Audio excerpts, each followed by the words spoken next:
দোকান থেকে কিনে আনা ঘুগনি লুচি খেতে কিন্তু সবারই বেশ ভালো লাগে। তো সেই জন্য আজকে বাড়িতেই বানালাম খুব কম মশলা দিয়ে দোকানের মতো করে বানানো ঘুগনি আর লুচি।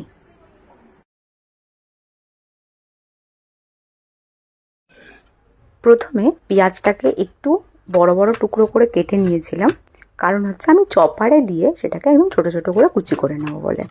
কারোর চপার না থাকলে সে ছোট ছোট করে কুচি করে কেটেও নিতে পারে।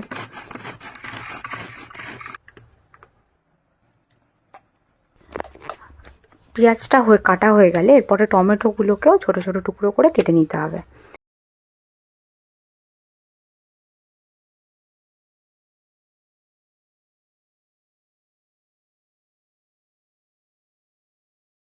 তারপরে রসুনগুলোকে একে একে সব ছাড়িয়ে নিয়েছি। আমি একটা ছোট মিডিয়াম সাইজের একটা ছোট দেখে একটা রসুন নিয়েছি। এরপর ঘুগনির জন্য একটা ছোট মিডিয়াম সাইজের একটা আলু নিয়েছি।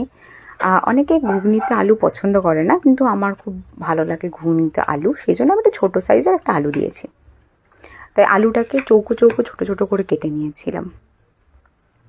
এরপর আদাটাকে ছাড়িয়ে নিয়েছি। আর মিক্সিতে মশলা বানানোর জন্য তাতে লঙ্কা, আদা, রসুনটা দিয়ে পেস্ট বানিয়ে নিয়েছিলাম।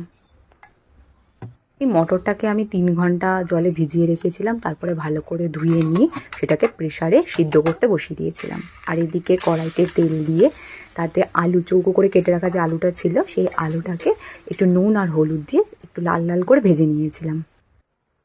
পরে তেল গরম হলে তাতে গোটা জিরে, এলাচ আর দারচিনি দিয়ে তাতে কুচো করে রাখা পেঁয়াজটাকে ভালো করে ভেজে নিতে হবে। পেঁয়াজটা ভালো করে ভাজা হয়ে গেলে তাতে কুচনো টমেটোটা দিয়ে দিয়েছিলাম। আর টমেটোটা যাতে তাড়াতাড়ি নরম হয়ে যায় সেই জন্য এতে নুনটা অ্যাড করেছিলাম। এরপর একে একে এতে বাটা মশলা, হলুদ গুঁড়ো, জিরে গুঁড়ো, ধনে গুঁড়ো দিয়ে দিয়েছি। কাশ্মীরি লঙ্কার গুঁড়োটা আমার সেই মুহূর্তে বাড়িতে ছিল না, সেই জন্য সেটা আমি দিইনি। এরপর মশলাটাকে খুব ভালো করে কষিয়ে নিতে হবে যাতে কোনো কাঁচা গন্ধ মশলার না বের হয়।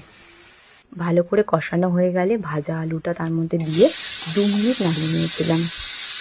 সিদ্ধ মটরটা এরপর এতে দিয়ে দিই। আর আমি খুব বেশি জল এতে দিইনি, খুব অল্প পরিমাণ জল দিয়েছিলাম, কারণ আমার মটরটা খুব ভালোভাবে সিদ্ধ হয়ে গিয়েছিল।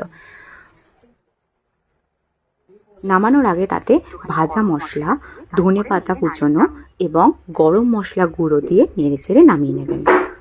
ব্যাস, তাহলেই তৈরি হয়ে যাবে দোকানের মতো টেস্টি টেস্টি ঘুগনি। এদিকে মা আর বোন মিলে লুচিগুলো ভেজে নিয়েছে।